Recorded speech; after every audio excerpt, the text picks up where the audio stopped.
Welcome to our lecture for primary health care, and I believe that you're doing well. Probably everyone. This lecture is basically for everyone who is doing primary health care, irrespective of your course programs.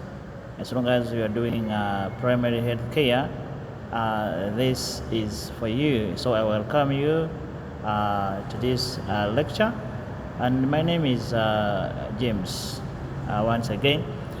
And of course, if you have any problem that you want to reach to me directly, you have my contact number, that is 0392553317, and also the email address is right there. In case of anything that you want to inquire, any direct communication, you can reach out to me using those contact details. All right, so primary health care. So to start with, we want to understand what are these acronyms doing in the word primary health care. We have the word primary, we have the word health, and then we have the word care. Okay. So the major concern lies in the context of care and health. Individuals always need services, medical services, healthcare services. In cases where they have complications, for example, illness or any kind of sicknesses, and the services need to be delivered to them.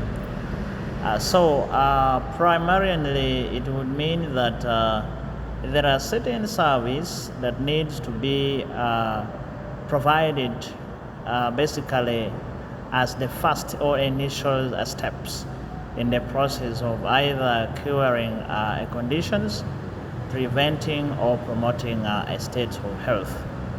So therefore, we are required, or you are required, to take studies on primary health care and understand some of the fundamental aspects that can help you and understand why the primary needs for the individual's health is concerned. And of course, in this concept, basically, you should be able to understand the programs that are involved in primary health care activities, and the principles that governs and protects the primary health care activities, and also how the systems should operate as far as the health care is concerned. And this has been most or an important aspect that has been brought in severally in many years ago by the World Health Organizations in various aspects.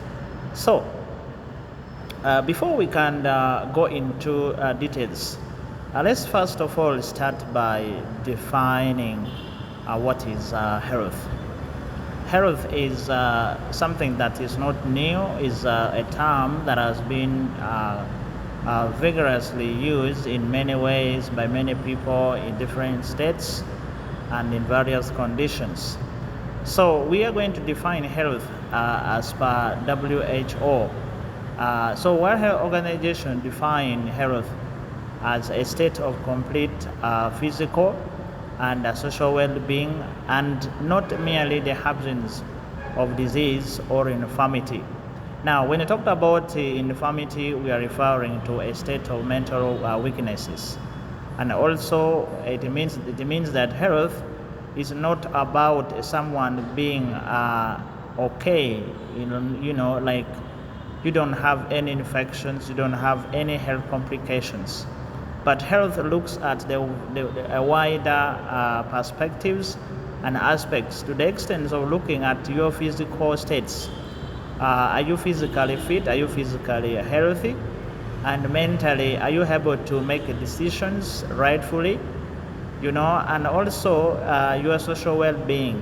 Are you able to live a life that is not threatening, and basically the lifestyles of individual people, and not merely the absence of disease? Meaning, it does not only mean that when you have disease or you have any health complications, it means you are healthy or you are not healthy. But even you can be healthy when you do not have any infections, but rather you may be having financial issues, you may be having physical problems, you may be having mental issues. So that means that you are not what? You are not healthy. And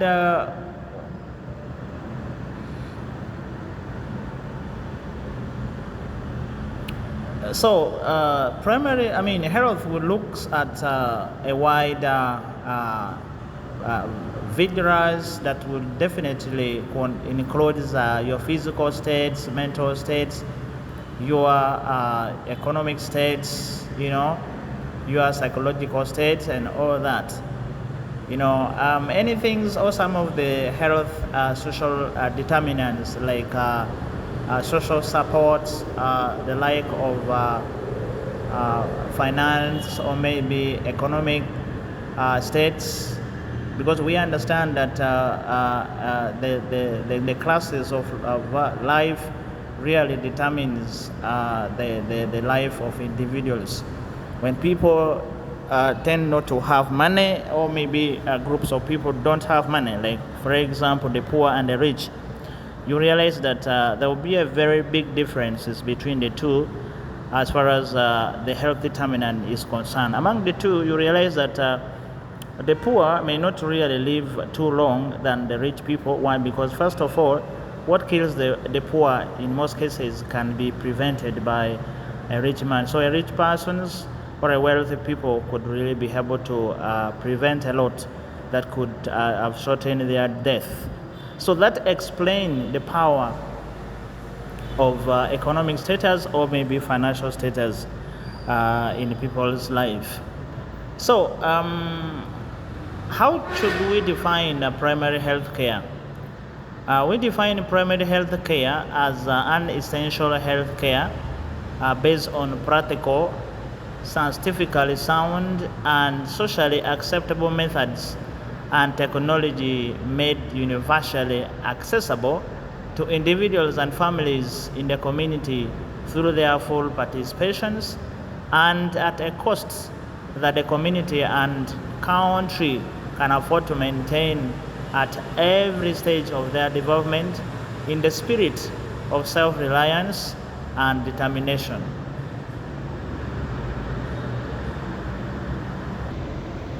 So, in this context, it means that the primary health care is, first of all, an essential health care. It is essential services that is needed for individuals, but it is based on the practical. It means that any service should have been tested practically and theoretically confirmed. And when we talk about scientifically sound, it means that the services, it is scientific. It may not be traditional, it may not be theoretical. So it simply means that it is proven that does not have any side effects. It is proven that the services have greater impact and the positive impact in the life of the service users. And this should be socially acceptable. What does it mean by socially acceptable? The people who should use the service must believe in the services and also the method the services can be delivered. Now, in service delivery, we understand that it involves the technology. Now, there is need to have a technology in the process of delivering healthcare services. Why? Because technology can make the service cover the large populations. So universally accessible, meaning that Technology can help people to access the services. The individual can access the services. The families in the community can access the services. And this can also be taken into account by their participations, into the service implementation. And then the cost of the services that is to be implemented, it must be the cost that everyone can be able to afford, and definitely at every stage of their developments, so that the people can really become independent and be able to consider what is important for their health and for their life. So primary health care would look at, for example, the program's implementations. So for instance, if we are talking about program implementations, it may be immunization. So if it is immunization, the question is that programs that it is to be implemented, is it practically proven? Is it tested and confirmed practically? Has anyone benefited from it? 2, is the program scientifically sound? Are sciences behind the studies of such program have been tested, confirmed, and proven? So those are things. And then next thing is that are people that are supposed to use the services believing in the service, and then how possible will the people in the community, the country at large, access the services? Now, primary health care, it is very important for any country, because it plays a very big role in ensuring that the services are balanced between the populations. The people are able to get services at affordable forms, and also the level of the services are decentralized, such that the community or people in rural and urban areas can be able to receive services. Now, primary health care explains the reasons why the prices of drugs may not go too high always, if you compare with the price of beans and posho, and normally it doesn't increase too much. Depends. The treatment, if we talk about, for example, if we talk about the typhoid, the treatment is as usual. A full dose may not go to beyond 100,000, regardless of the hospital. You get a point. So in this case, it means that there is something regulating the price. 2, one of the things that you don't see, it is advertisement. You will never find in the radio stations, maybe in the televisions, the hospital has been advertised like a school.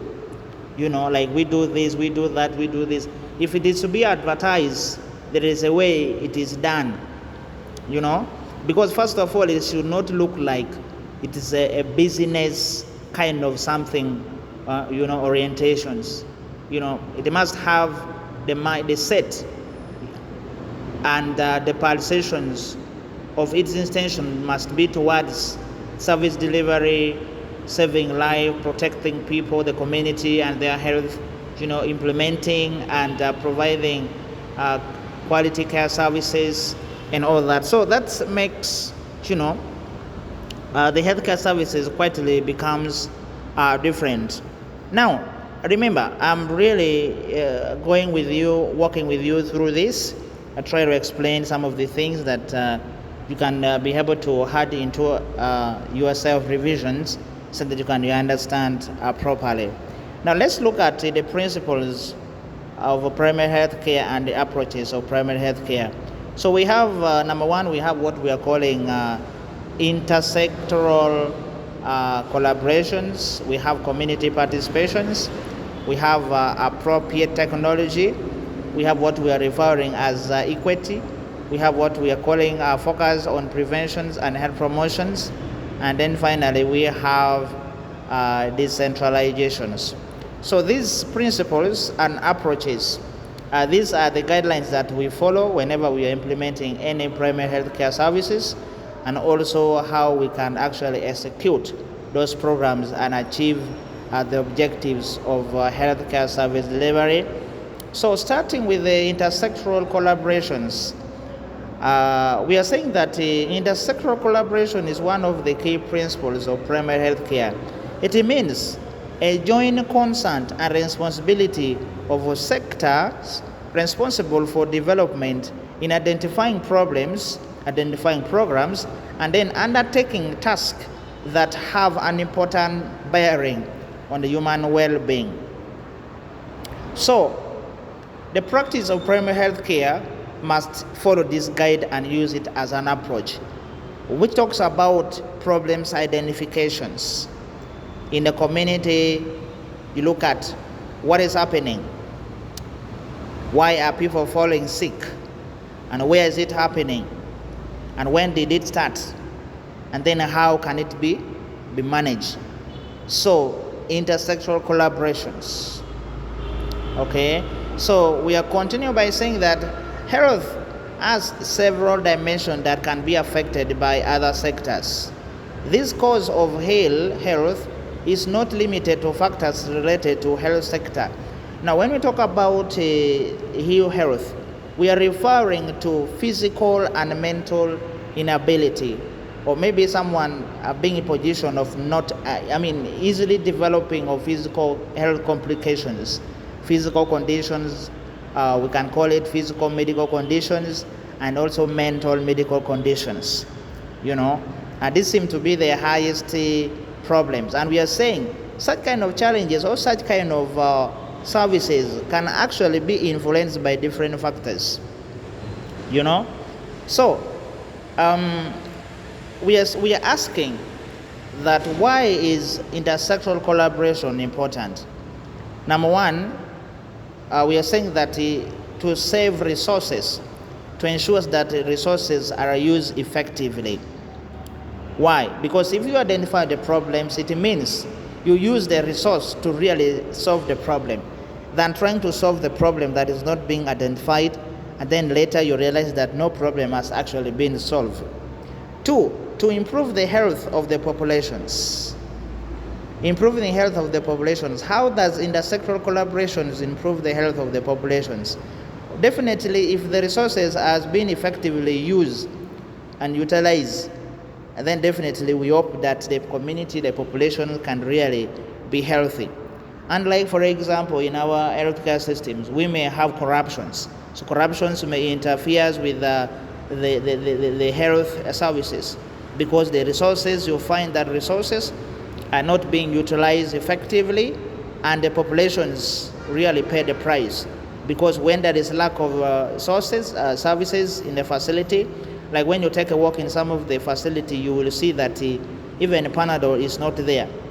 So that means there is something wrong in our healthcare system. The next is identifying community needs together.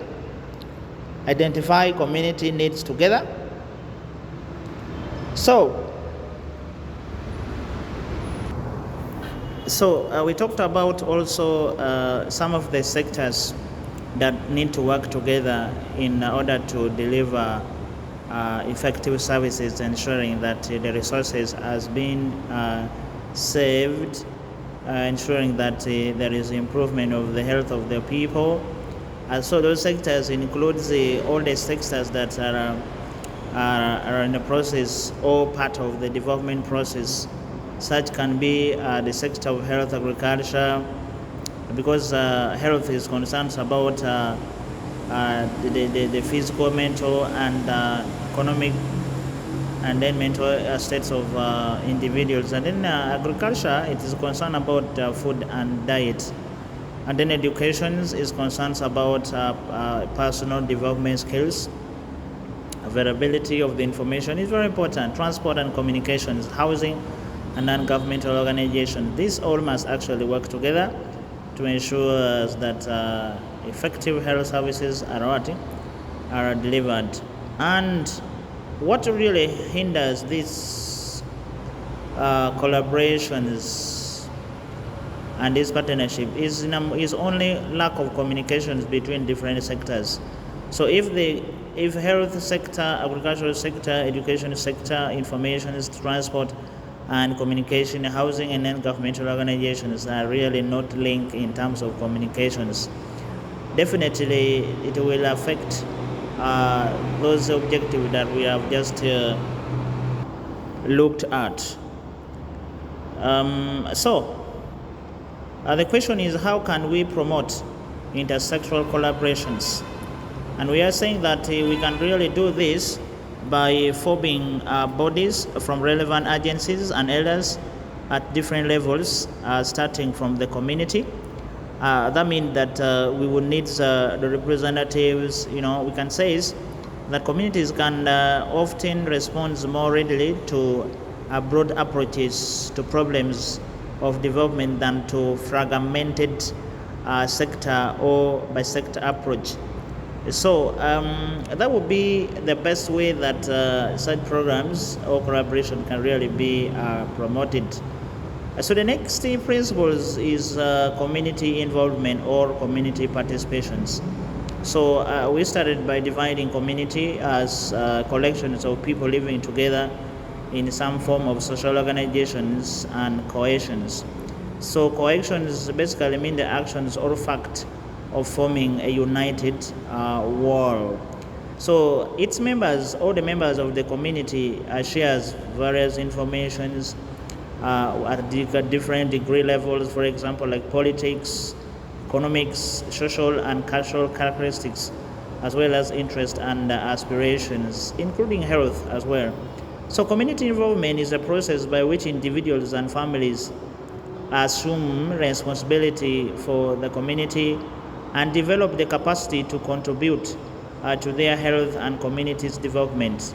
So this is when the community takes the health or their health serious, and they get involved in every activities that is being introduced or maybe put in place by any of those sectors that we have just looked at. So it means that the community will really play most important roles in the identifications of problems by first of all helping the program implementers to really understand the challenges at the community level. So that would be very important to any sector which is concerned. Now, the community should be actively involving themselves in the assessments of the situations. If there is a problem, so let's say in a community we have an infections like cholera, the community get involved in assessment of the situations. What is the situations of the disease or infections in the community, and then leading to problems identification, like I've said. And then when a problem has been identified, in most cases, problem may not be only one. We may discover a lot of problems, but when many problems has been discovered, we consider what we call priority settings and making of decisions. So we consider the most urgent program or problems, a problem that need urgent care or solutions. We can first consider that, and then we can come back to the others late. So this, for example, can be addressed by what we call epidemiology. For instance, epidemiology looks at the problem that is facing many people than a problem which is facing individuals. You get the point? And that is what it seems to be what the ministries and the groups or intersectoral collaboration deals with, looking at a problem that is affecting many people than a problem that is affecting an individuals. So sharing responsibility in planning, implementing, monitoring, and also evaluations. So if there is need for program implementation, the planning process must also include the community members. They should get involved in such activities. Implementations of such programs include them monitoring. Monitoring is assessing the flow of the activities, if the activities is moving as it has been planned. And then evaluations would be assessing the outcomes of the activities. As the activities being implemented that has been monitored, has it achieved its objectives? If it is not, then why and what happens? So such problems of why and what happened should have been identified in the process of monitoring. So that explains the community involvement or participations. Moving forward, they have the next principles is appropriate technology. So we are saying that when it comes to appropriate technology, we are looking at using a technology, first of all, that is favorable to the users. So we are saying that take account of both the healthcare needs and socioeconomic context of a country. This must include considerations of costs. What is the cost of the technology implementations in terms of both capital and also recurrent? Recurrent is a daily cost that may need to be put in order to maintain the system. So what it means is that appropriate technology will need to be put in place, but with a low cost. So appropriate in this case would means a program being put in place, but at a cost that individuals can maintain, can afford. 2, efficiency and effectiveness in dealing with the health problems.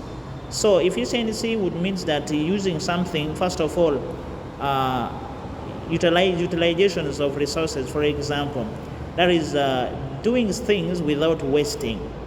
And then effectiveness is making sure that they really meet the objectives and intentions for its implementations. The next is acceptability of health approach to both target community and health service providers.